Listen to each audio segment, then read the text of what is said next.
The movie begins with Marshal Jim Dillon, the dedicated chief of police in the tranquil town of Horse Cave, with its population of fewer than 1,000 residents.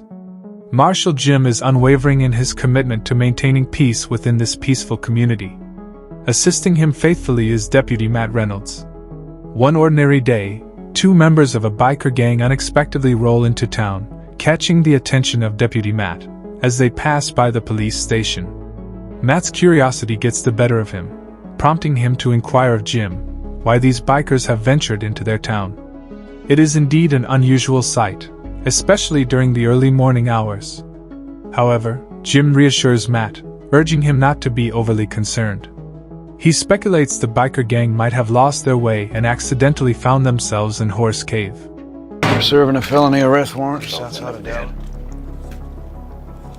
The kidnapper must have suspected something. Evidently, Matt isn't the only one taken aback by the gang's presence. When they enter a local cafe, all eyes turn toward them, suspicion hanging in the air, as the townsfolk wonder about their intentions. One of the gang members by the name Shovelhead stirs up trouble shortly after entering the cafe. He demands alcohol from the cafe owner, Kathy, even though her establishment doesn't serve liquor in morning. When Kathy refuses, Shovelhead persists, pushing her to serve him a beer. In response, she resorts to hitting him with a bottle, further infuriating him.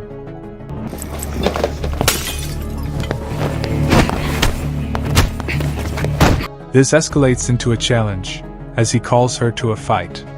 Meanwhile, his companion, Jarhead, stands by, observing the confrontation. Fortunately, Jim arrives at the cafe just in the nick of time. He swiftly intervenes, bringing the fight to an end, subduing Shovelhead and escorting him to the police station. Jim's actions result in Shovelhead's arrest, but Jarhead is allowed to leave without charges. Upon reaching the police station, Jim's suspicion deepens, leading him to believe the biker gang has sinister intentions for the town. Consequently, he instructs Matt to transport Shovelhead to the larger police station in the nearby city. While Jim remains behind to safeguard the town, his suspicions are soon validated.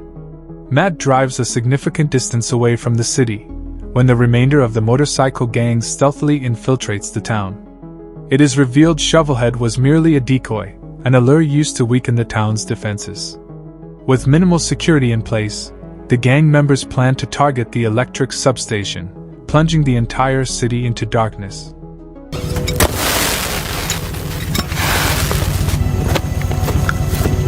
Hello? At this moment, Jim is inside Kathy's cafe, busily engaged in a flirtatious encounter with her. It is only when the power abruptly vanishes, his sense of unease begins to surface. He promptly returns to the police station to assess the situation. Meanwhile, Matt is en route to a neighboring town, when he encounters a person lying at the roadside. Without any suspicion, he approaches the seemingly injured man, only to realize it is a trap. The man turns out to be a member of the biker gang.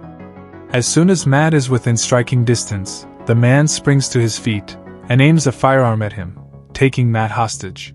You loud and clear, motherfucker. Can you hear me? Unfortunately, this isn't the gang's only trap. On the opposite side of the road, a patrolling police officer has spotted a speeding van exceeding the speed limit. Pursuing the vehicle, the officer instructs the driver to exit. Unbeknownst to the officer, some gang members have crept up from behind and fatally shoot him. One of the gang members, Dirty Bob, dons the slain officer's uniform and commandeers his patrol car. Back at the police station, Jim attempts to reach out to another police station for assistance, but the gang successfully disrupts the phone signals, rendering it impossible to call for help from neighboring cities. At this juncture, the town of Horse Cave has become isolated from the outside world. As Jim listens intently, he hears the approaching rumble of motorcycle engines. He hurries outside to investigate, and discovers the gang has breached the town. However, his thoughts are interrupted when Jarhead, from behind, aims a gun at him. The gang's true objective is finally unveiled. They intend to rob the town's bank. The gang's leader, Diablo, is a native of the town, and is intimately acquainted with its layout and its police chief Jim. This knowledge allows him to plan the robbery meticulously, taking into account what the chief of police can and can't do. To further smoothen the operation, Diablo has one of his loyal followers positioned as a teller within the bank. Stand up! Up! Get in the window! Hands like fucking shield! Pyro! Open the vault. Once the gang has all the bank employees outside, Diablo instructs the manager to assist his accomplices in opening the bank's vault, who complies, leading them to the front of the safe and granting them access to its contents. With their successful bank heist accomplished, Diablo dispatches some of his men to escort the bank employees and townspeople to a nearby church, where they will be held captive. However, Jim and the recently arrived deputy are ordered to remain with Diablo, as it appears Diablo has something important to communicate. His grand plan doesn't end with just robbing the bank. He is aware that a casino will be depositing millions of dollars into that bank today, and he covets that money as well. So Diablo and his gang plan to intercept the armored truck delivering the casino funds. The two guards accompanying the truck will be oblivious that the bank they are heading to has just been robbed, thanks to Diablo's successful disruption of communication between the city and the outside world. While they anxiously await the arrival of the armored truck, a sudden barrage of gunshots pierces the air. The source of these shots is none other than an elderly townsman, who possesses exceptional marksmanship skills, hidden expertly from view. One by one, he picks off gang members, forcing the remainder to scramble for cover. Be careful, compadre!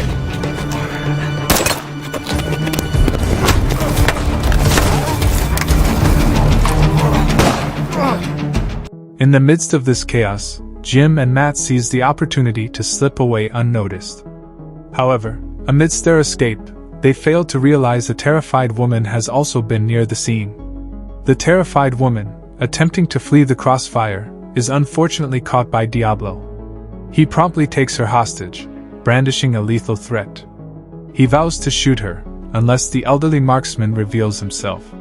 Recognizing the hostage woman as his own wife, the old man reluctantly obeys the command. He can't bear the thought of Diablo harming his wife. He emerges from hiding and implores Diablo to release her.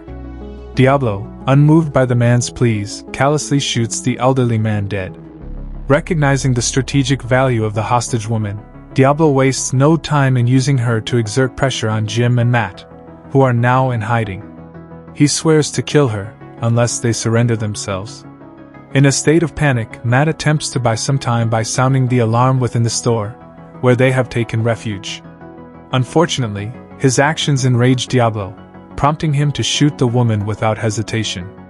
Realizing that confronting the gang directly is futile, Jim concocts a trap inside the store. He and Matt exit through the rear door, as some gang members approach the building.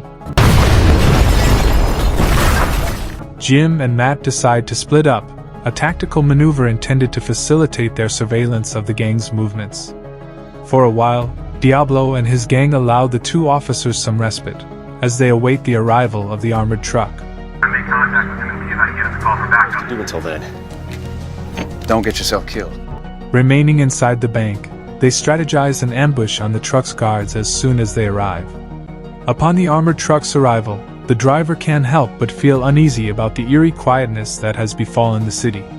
Suspicions arise, prompting him to request that his partner investigate the bank, while he remains in the truck. Unbeknownst to the driver, Diablo and his gang have lain in wait inside the bank. They swiftly apprehend the guard, and escort him back to the truck. They instruct the driver to open the truck's rear door, but when he refuses, Diablo ruthlessly shoots the guard. With the guard disposed of, Diablo and his accomplices resort to explosives to blow open the truck's back door. After seizing the money from the truck, they hasten to the church, where they hold the citizens and bank employees hostage. In a menacing move, Diablo singles out Kathy and threatens to use her as leverage against Jim and Matt. Meanwhile, Matt, armed with his long-barreled rifle, positions himself near the church. His intention is to take aim at Diablo and his gang, and eliminate them with a single well-aimed shot. However, Jim is well aware of Matt's limited long-range shooting skills, and is apprehensive that the bullet might inadvertently strike Kathy. I've got somebody here that wants you to turn yourself in. Marshal, I can't get a shot. Matt, stand down. Despite the objections, Matt refuses to remain passive, and seeks to engage directly with Diablo, hoping to secure Kathy's release. He eventually makes the fateful decision to open fire. Witnessing Matt's surrender, Jim can't resist taking aim at one of the gang members. His bullets find their mark, infuriating Diablo. Stop! In a fit of rage, Diablo orders his henchmen to retrieve both Kathy and Matt, ushering them back into the church. Meanwhile, he and the remainder of his gang set out to hunt down Jim, unaware of the traps Jim has cleverly placed throughout the town. One of these traps is cunningly hidden within a car, which detonates in a devastating explosion as a gang member unwittingly opens the door. Inside the church, Kathy confides in Matt that there is a radio in one of the church rooms. With it, they could potentially call for reinforcements from police stations in neighboring towns. He agrees to give it a shot. When Diablo's men momentarily let their guard down, he seizes the opportunity to slip away into the designated room. Fortunately, the radio proves functional, and he urgently calls for reinforcements. You send reinforcements. Do you copy? Deputy Marshal Matt Reynolds here. Do you copy? Meanwhile, Kathy remains seated at the front of the church, and notices that one of Diablo's men is momentarily distracted. She seizes the opening to launch an attack, successfully disarming the gang member.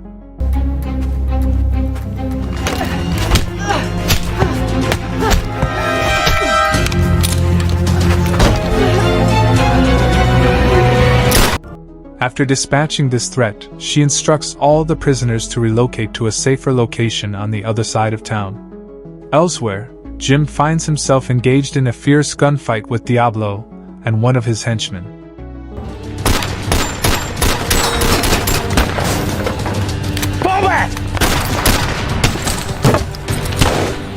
After a protracted exchange of gunfire, Jim eventually manages to eliminate the henchman, although Diablo remains elusive, who makes a break for his car, where he rendezvous with the rest of his gang.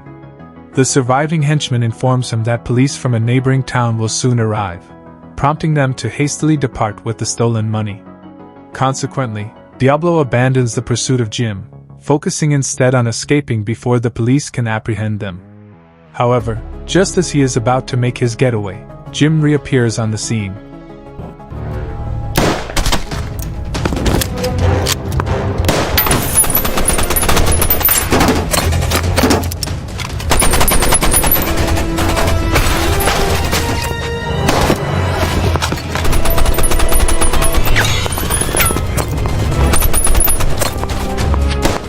A critical shortage of bullets doesn't deter Jim from pursuing justice. Diablo has caused the deaths of many innocent people, and Jim believes that only death can serve as proper retribution, and relentlessly pursues Diablo, who is now speeding away on a stolen motorcycle. Who's my daddy's?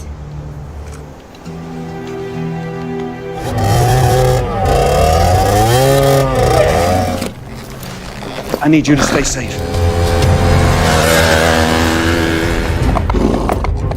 Yeah.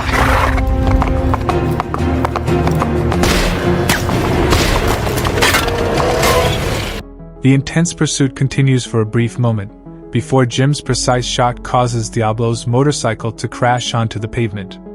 In that vulnerable moment, Diablo's injured leg renders him unable to flee any further. Jim has made up his mind not to show mercy. Diablo's heinous crimes demand a final punishment. He aims and fires, putting an end. Nah, man. Hell, a better shot nowadays. So now you're gonna... A semblance of peace is restored to the city of Horse Cave. Jim resumes his duties as a police officer, and he finds companionship with Kathy, his girlfriend. A note of renewed hope and a promise of a brighter future for the town.